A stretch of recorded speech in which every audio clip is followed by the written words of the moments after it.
नमस्कार दोस्तों। दो पॉइंट हैं, सवाल और विपक्ष। सबसे पहला सवाल कि सवाल क्या पूछा जाए, किससे पूछा जाए, क्यों पूछा जाए, मतलब कितने कितने मात्रा में पूछा जाए।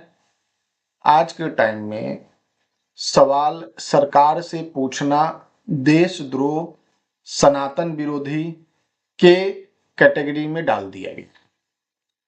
पहले क्या होता था कि राजनीतिक चर्चाएं होती थी, कि राजनीतिक चर्चाएं हो रही है जिसमें कि विपक्ष सवाल करता था, जनता सवाल करती थी। आजकल जनता सवाल नहीं कर रही है, एजेंडा सवाल कर रहे हैं, यानी मुद्दा सवाल किया जा रहा है, यानी कि डिसाइड किया जा रहा है कि सवाल सरकार से क्या किया जाए। सरकार अगर किसी भी पॉइंट पर अगर सवाल करती है तो वो राष्ट्रीय चर्चा के रूप में आ जाएगा, लेकिन अगर जनता या विपक्ष अगर सवाल करे तो वो देशद्रोही, राष्ट्र विरोधी और सनातन विरोधी के कैटेगरी में लाया जा रहा है।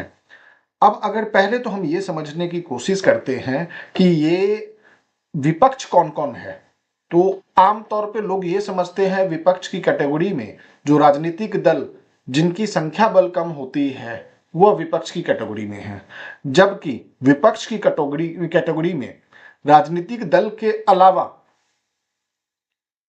मीडिया, छात्र और वकील आते हैं, क्योंकि सवाल सबसे ज्यादा इनकी ही रिक्वायरमेंट को पूरा करने के लिए होता है, क्योंकि ये करंट सिचुएशन के आधार पर सवाल पूछने का काम करते हैं। अगर मान लीजिए सवाल पूछना देशद्रोह है, सवाल पूछना अगर सनातन विरोधी है, तो मैं सिर्फ एक छोटा सा बात जानना चाहता हूं कि गीता में अर्जुन ने भगवान श्री कृष्ण से सबसे ज्यादा सवाल किया था और जिसके परिणाम स्वरूप गीता की रचना हुई थी। आप समझ सकते हैं कि सवाल पूछना जीवन के दर्शन के बराबर है, यानी सनातन दर्शन है सवाल पूछना, यानी आपको एक रास्ता देता है। लेकिन आज के सत्ता पक्ष सवाल से इस प्रकार भटक रहे हैं और भटका रहे हैं, यानी कि मुद्दों को भटका रहे हैं। आप अगर सवाल पूछिएगा तो आपको 70 साल पहले ले जाएंगे, सवाल पूछिए तो नेहरू जी की गलती बता देंगे, सवाल पूछिए तो आपको आजादी से पहले के घटनाक्रम तक पहुंचा देंगे। आज आप अगर सवाल पूछिए तो मुद्दों को भटका देंगे, वो कि मुद्दा कुछ और है, पहुंचा कहीं और देंगे।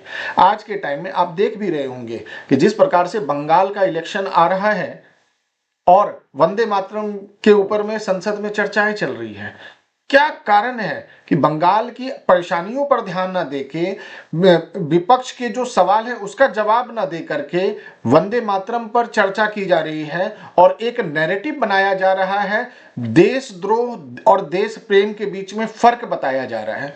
इसी ये मतलब जो सिनेरियो तैयार हो रहा है कि आप उनसे ये मत पूछिए। आज के सत्ता पक्ष का या आज के सरकार का ये रोल हो गया है कि आप मुझसे सवाल ना पूछे मेरे काम का, बल्कि आप इतिहास की सवाल करें, इतिहास से रिलेटेड डिस्कशन करें, आप नेहरू गांधी के टाइम का डिस्कशन करें, आप उस 70 साल का डिस्कशन करें, आप इमरजेंसी का डिस्कशन करें।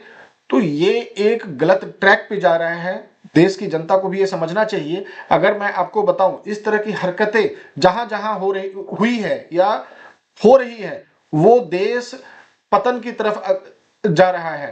कारण आप अगर देखें इमरजेंसी के टाइम में भी यही हुआ था कि मीडिया का, वकीलों का, विपक्षी पार्टियों का बोलना बंद कर दिया गया था, सबको जेल में डाल दिया गया था। परिणाम क्या हुआ था? अराजकता फैल गई थी।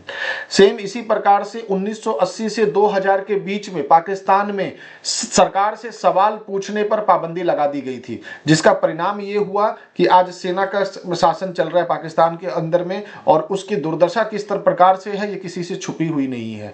तीसरा, अगर मैं आपको एग्जाम्पल के तौर में बताऊं कि जिस प्रकार से रशिया के अंदर में पुतिन के काल में जो अभी का सिचुएशन है कि जनता और विपक्षी पार्टी उनसे सवाल नहीं कर सकती है पुतिन से, तो आप समझ सकते हैं कि आज रूस की जनता लड़ाई के माहौल से गुजर रही है और लड़ाई काफी देशों के साथ और अंतर्राष्ट्रीय जो रिलेशनशिप है वो पूरा का पूरा रूस का टूट चुका है।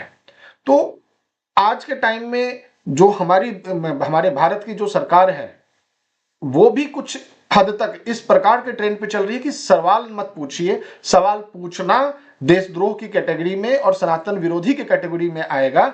और जो नैरेटिव तैयार होगा वो मीडिया के थ्रू होगा, हाउस के थ्रू नहीं होगा। जो भी नैरेटिव बनेंगे वो ट्विटर से बनेंगे, जो भी नैरेटिव बनेंगे वो रील्स से बनेंगे, पॉडकास्ट से बनेंगे। और मीडिया जो कि आज के टाइम में सवाल पूछना बंद कर चुकी है, जबकि मीडिया का रोल होना चाहिए था कि वो सवाल पूछे। ऑपोजिशन पार्टी का रोल होना चाहिए था कि वो ज्वलंत मुद्दों पर सवाल पूछे और पूरी ताकत के साथ पूछे। अगर सदन के अंदर में आपके सवालों का जवाब नहीं मिलता है तो आपको रोड पर आना चाहिए, आपको जनता के साथ मिलकर ना सवाल करना चाहिए, जिससे कि सरकार के ऊपर में एक प्रेशर पड़े कि वो काम करे।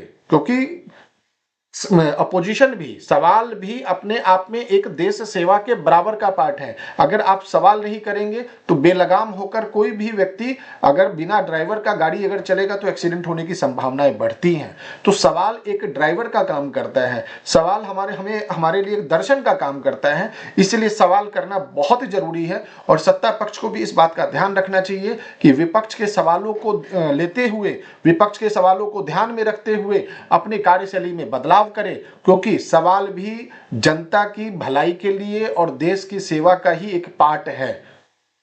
नमस्कार दोस्तों।